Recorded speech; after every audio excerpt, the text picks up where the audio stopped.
Cândido Rangel, Dinamarca, identifica o procedimento como garantia de respeito à legalidade no exercício do poder, uma vez que todos os atos que compõem sua sequência e seu encadeamento ficam estabelecidos previamente pela lei, oferecendo a todos a garantia de que cada procedimento a ser realizado em concreto terá conformidade com o modelo pré-estabelecido, desvio ou omissões. Quanto a esse plano de trabalho, a participação constitui violações à garantia constitucional do devido processo legal. Guinter-Podden problematiza a noção formalista do Estado de Direito em que o agir administrativo informal, materializado através de acordo, recomendações e informações do Conselho, é visto a priori com desconfiança e como recaída ou deslizamento do Estado da administração. 20.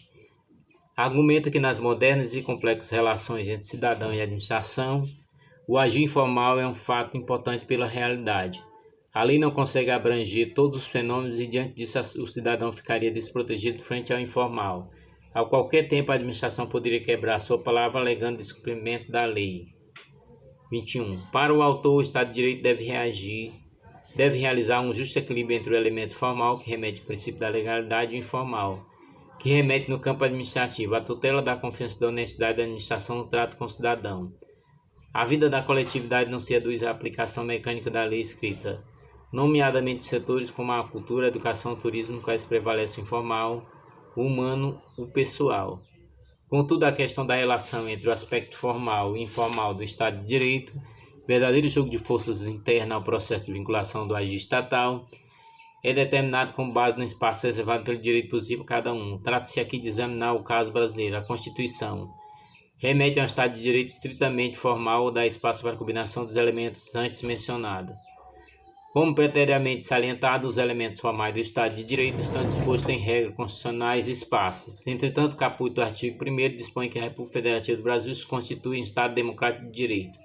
A resposta passa pela análise da adição do conteúdo democrático à fórmula do Estado de Direito. Antes de tudo, merece atenção o papel da democracia no relacionamento da administração com o cidadão.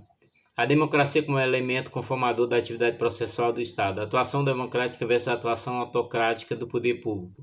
A Constituição Federal de 88 estabelece no caput, artigo 1º, que a República Federativa do Brasil se constitui em um Estado democrático de direito.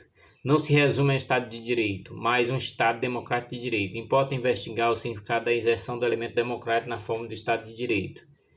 Diogo de Figueiredo Moreira Neto assevera que a definição de Estado como democrático de direito pressupõe o reconhecimento de duas distintas ordens de referência ética: a ética política e a ética jurídica.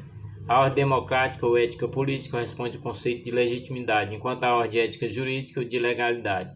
Embora ambos representem disposições estáveis do poder na sociedade, a legitimidade promove a estabilização do poder em torno de valores consensualmente aceitos, ao passo que a legalidade o faz através de normas coativamente impostas.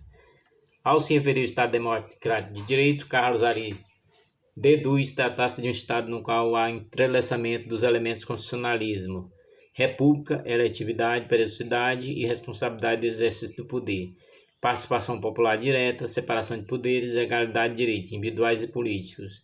Para esse autor, acrescem os elementos democráticos ao Estado de Direito, traz consigo a noção de república, participação popular diretas e direitos políticos. Consoante o citado professor, a nota substancial que é Estado de Direito controla o poder e com isso protege direitos individuais, mas não garante a participação do destinatário no seu exercício. Parece que para Diogo de Figueiredo Moreira Neto, democrático está ligado ao legítimo. O exercício do poder político legítimo-se na sociedade através de regras controladoras e sua vinculação aos valores consensualmente aceitos. Poder político democrático é poder político que se move no quadrante dos valores obtidos consensualmente, embora imposto por uma ordem legalizada. No entendimento de Carlos Ari Somfeld, pode-se deduzir que democrático é sinônimo de participação do povo no exercício do poder. O referencial democrático não é unívoco. Justamente por isso não é lícito sustentar o desacordo entre dois autores. É uma questão de acentuar o aspecto sintetizador do sentido da democracia e do Estado de Direito. Diogo de Figueiredo Moreira Neto fornece um conceito genérico.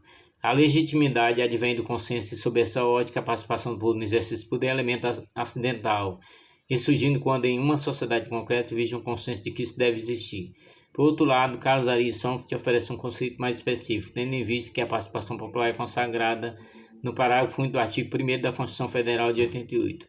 Todo poder emana do povo, que o exerce por meio de representantes eleitos ou diretamente no termo dessa Constituição.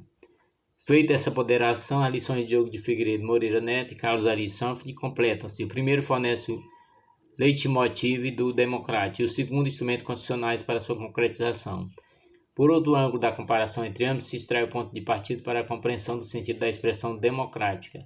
O Estado Democrático de Direito é um Estado que não absorve a sociedade, nem com ela se confunde. Esse é o princípio norteador do poder político legítimo, bem como pressuposto para a efetivação da participação popular.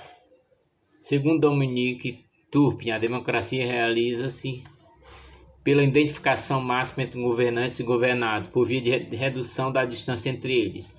Tal aproximação não conduz à fusão dos dois elementos, mas sim à fissura, destruição do núcleo do poder, em que a comunicação ocorre mediante a competição, referência à poliarquia moderna, a eleição, a alternância e circulação rápida das elites, e a contestação, a existência de instrumentos de resistência ao poder. No Estado Democrático de Direito, o poder dos governantes caminha lado a lado com o poder dos governados. Ambos detêm instrumento para agir sobre o outro. Existe uma ponte com caminho aberto para permitir essa interação mútua. A democracia consiste, antes de tudo, no oposto da autocracia. Trata-se do sistema político ser um poder personalizado, porque o poder sobre o cidadão não é propriedade de ninguém. Por essa razão, ninguém pode se autoproclamar governante ou atribuir a si o poder irrevogável. Dessa forma, as pessoas que concedem o poder estariam dele abdicando. Os dirigentes devem resultar de uma designação livre e restrita daqueles que devem ser dirigidos. Acaso ocorra perversão ou falsificação nesse momento, a democracia morre. Procedimentação da administração pública como instrumento jurídico e político da concretização do Estado Democrático de Direito.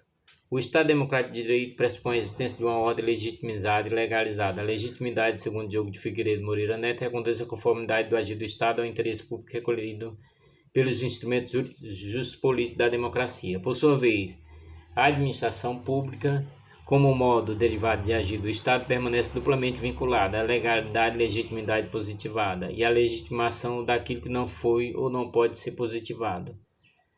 Maurício Antônio Ribeiro Lopes assevera que a legitimidade comporta 3 valores fundamentais: a moralidade, legalidade e finalidade. A administração pública inserida no Estado Democrático de Direito não pode ter como único princípio de ação o da legalidade. Se a legitimidade integra a juridicidade do Estado Democrático de Direito, sendo distinta, não necessariamente correlata à legalidade. Sob esse ângulo, pode-se deduzir que o agir informal da administração pública, no sentido sublinhado por Guilty-Potter, de informações, recomendações, conselho, é juridicizada, tem valor jurídico.